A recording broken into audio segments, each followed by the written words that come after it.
नमस्कार. आपण आलो आहोत धालेवाडीतर्फे मिन्नेर या ठिकाणी बाळकृष्ण जानको शिंदे आणि पोपट सोनू तळपे, हरिदास सोनू तळपे आणि गणपत सोनू तळपे, राजेंद्र निवृत्ती देवाडे, शंकर निवृत्ती देवाडे ह्या सर्वांच्या मोजणीबाबत या ठिकाणी आपण आलो होतो. गेले अनेक वर्षापासून ह्या मोजणीबाबतचा वाद या ठिकाणी चालू होता. या ठिकाणी हे जे तळपेचे कुटुंब आहेत यांनी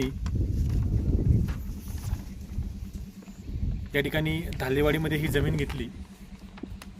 पलीकडे त्यांचं असणारं घंगालदरे जे गाव आहे त्या गावामध्ये धरणामध्ये यांची जमीन गेली. त्यानंतर यांच्या वडिलांनी म्हणजेच सोनू विठ्ठल तळपे यांनी या ठिकाणी जमीन घेतली. ही 1970 साली ही जमीन या ठिकाणी खरेदीने जमीन यांनी घेतली. त्यापासून यांनी या ठिकाणी त्यांचा वहिवाट या ठिकाणी होता. परंतु काही कालानंतर या ठिकाणी त्यांचा वहिवाट नसल्यानंतर पलीकडे त्यांचं गाव होतं, घंगालदरे जे गाव होतं त्या गावात जमीन गेल्यानंतर ते कुटुंब या ठिकाणी प्रस्थापित झालं. आणि त्यांच्या का असणाऱ्या ज्या गट नंबरची त्यांनी खरेदी केली 107 गट नंबर, त्या गट नंबरची त्यांना त्यांच्या वहिवाटीनुसार क्षेत्र त्यांना कमी वाटलं. म्हणून त्यांनी 1998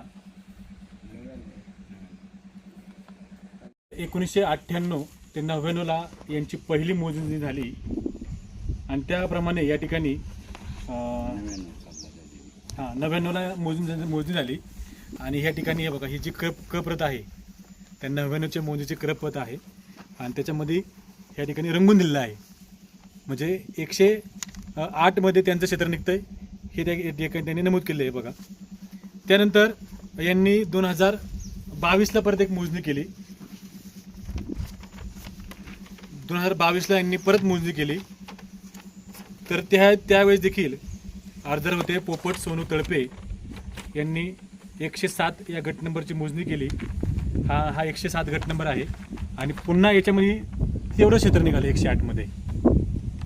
ही ती कप्रत आहे, 2022ची कप्रत आहे. परंतु याच्यामध्ये जे सोनवणे होते,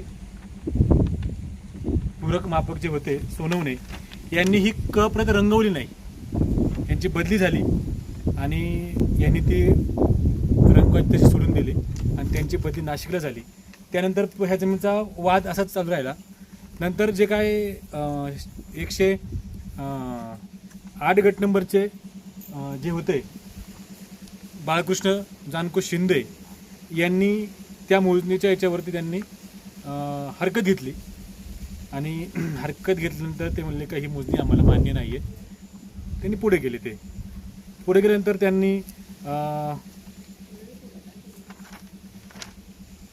तो एक अर्ज आहे, हां, त्याच्यामध्ये 7/12वरती क्षेत्र वेगळं दाखवतंय आणि फाळणी 12मध्ये क्षेत्र वेगळं दाखवतंय. ह्या दोघांमध्ये तफावत असल्याने ते म्हणले की याच्यात आम्हाला ही मोजणी मान्य नाही. त्यानंतर त्यांनी पुढे अपील दाखल केलं. अपील दाखल करत असताना त्यांनी काय म्हटलं की आम्हाला ही जी 7/12 जो आहे फाळणी दुरुस्ती करून द्यावी. आता फाळणी दुरुस्ती शक्यतो याच्यामध्ये म्हटलं की ते करता येत नाही आहे. मग त्यावेळेस त्यांनी अपील केलं. जे भूमी अभिलेख जे आहे अधीक्षक जिल्हा सूर्यकांत मोरे यांच्याकडे त्यांनी काय म्हटलं आहे की महाराष्ट्र जमीन महसूल कलम 166 नुसार 247 नुसार अपील अर्ज त्यांनी अपील दाखल केलं. अपील दाखल केल्यानंतर त्यावेळेस त्यांनी अपिलाचा निर्णय दिला. त्यांनी निर्णय असा दिला की गट नंबर 108 योजनापत्रक व फाळणी नकाशा क्षेत्रात तफावत असल्यामुळे फाळणी नकाशा दुरुस्त करण्याकामी सक्षम प्राधिकारी यांच्याकडे दाद मागून घेण्याचे आदेश 20/4/2023 रोजी निर्णय पारित करण्यात आला. सदरचा आदेश व फाळणी नकाशा अपीलदार यांनी आव्हानित केला आहे. त्या अनुषंगाने दावा मिळकतीचे मोजणी नकाशा पाहता सदरचे मिळकतीचे क्षेत्र योजनापत्रक व फाळणी नकाशा प्रत्यक्ष जागेवरील वहिवाट यामध्ये तफावत आहे. क्षेत्र मोज नकाशा आलेखावरून नमूद केले दिसून येते, त्यामुळे दावा मिळकतीचे मोज नकाशा उपलब्ध फाळणी नकाशावर तयार केलेला असल्याचा त्याचा नकाशा वाजवी असल्याचे दिसून येते.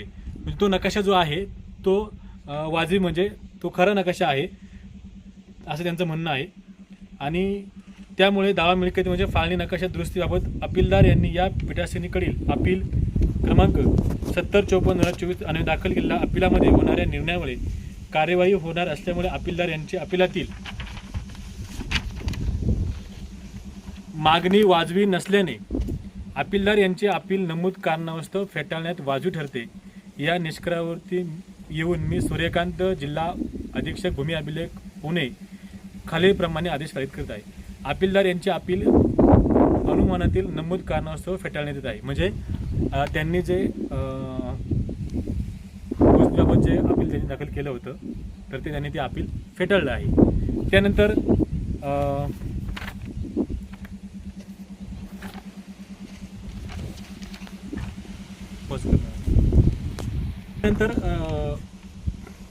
या ठिकाणी हे जे तळपेचे कुटुंब आहे ते वारंवार यांना 98ला जी मोजणी झाली त्या मोजणीनुसार क्षेत्र तेवढं निघालं, 2022ला जी मोजणी झाली त्यानुसार क्षेत्र तेवढं निघालं आणि त्यांनी त्या संदर्भात त्या ठिकाणी त्यांच्या भूमी अभिलेख जे होते त्यांनी त्या खुणा करून दिल्या होत्या का हे तुमचं क्षेत्र निघालं आहे, तुम्ही तुमचं 6 महिन्याच्या आतमध्ये तुम्ही तुमचं क्षेत्र काढून घ्या. परंतु सदरचे गावकरी वगैरे हे सगळ्यांच्या विनंतीला मान देऊन ह्या तळपे कुटुंबियांनी ते म्हणले की आमची मोजणी आल्यानंतर तुम्ही क्षेत्र काढा असा त्यांचा निर्णय झाला. आज 2022ला मोजणी झाली, आज 2026 आहे.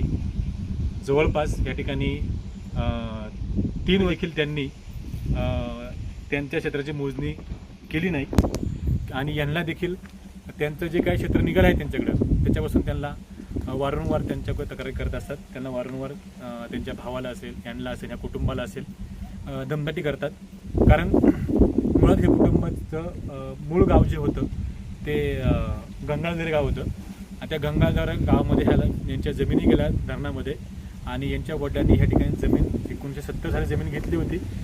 म्हणून मग तिकडनं हे लोक सगळे या ठिकाणी आले. परंतु हे तिथले स्थानिक गावचे असल्याने ह्या लोकांना जरा दुर्लक्ष करतात. परंतु ह्या ठिकाणी त्यांनी जमीन घेतली, हे त्या गावचे रहिवासी झाले.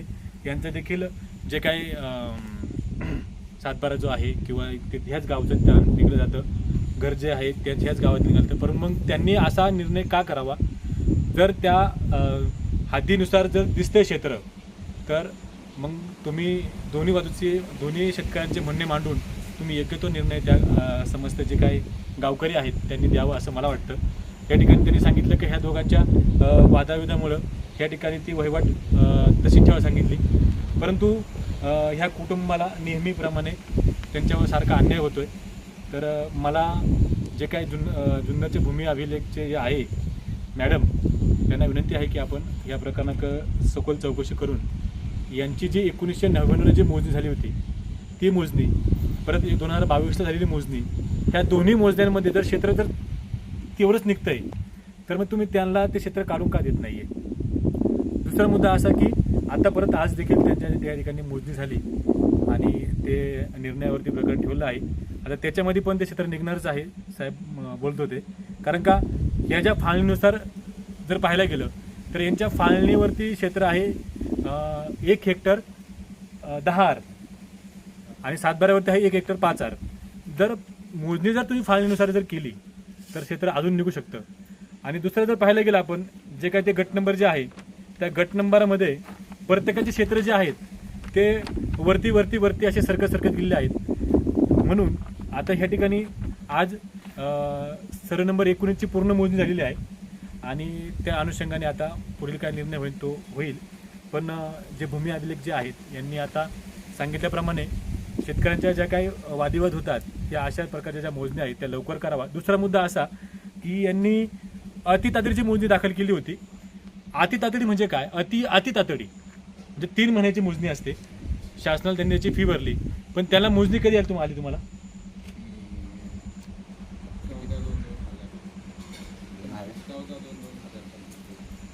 म्हणजे 2025ला मोजणी आली, वर्षांनी त्याला मोजणी आली. मग तुम्ही शासन काय करते नेमकं, व अतितातडीची म्हणते मग अतितातडी 3 महिन्यात त्याला मोजणी द्यायला पाहिजे. आणि अजून परत त्यांनी दुसरी एक मोजणी टाकली आता त्याला किती वर्ष झालं आता तीच मोजणी पैसे भरले, तीच मोजणी. हां 25 त्यांनी पैसे भरलेत, 26 पण आता आला आहे, पण अजून त्यांना मोजणी आली नाही. मग शासन जर अति तातडीची जर मोजणीचे पैसे भरून घेत आहे तर मग या शेतकऱ्यांना जर त्या 3 महिन्याच्या जर मोजणी नाही झाली तर मग त्यांना त्यांचे पैसे रिटर्न करावा. नागान शेतकऱ्याला एखाद्याला भूमी अभिलेखनी असं वेटीस धरू नाही. आता पाठीमागे त्यांनी सांगितलं की आमच्याकडे सर्व्हेअर नाही आहे. जुन्नर तालुक्यामध्ये जवळपास हजारो प्रकरणं मोजणीची प्रलंबित आहेत, पण इकडे सरकार वेगळे निर्णय घेत आहे. महसुलांचं जे काय सर्व्हेअर आहेत त्यांचं कुणी मानत नाही आहे. इकडे बावनकुळे साहेबांनी सांगितलं की राज्यातल्या सगळ्या मोजण्या आम्ही जास्त प्रकारचे सर्व्हेअर नेमून शेतकऱ्यांच्या 2 महिन्याच्या आतमध्ये 3 महिन्याच्या आतमध्ये मोजण्या आम्ही करू. पण हे नुसतं फक्त कागदावर दिसलं जातं, परंतु प्रत्यक्ष मात्र कारवाई होत नाही आहे.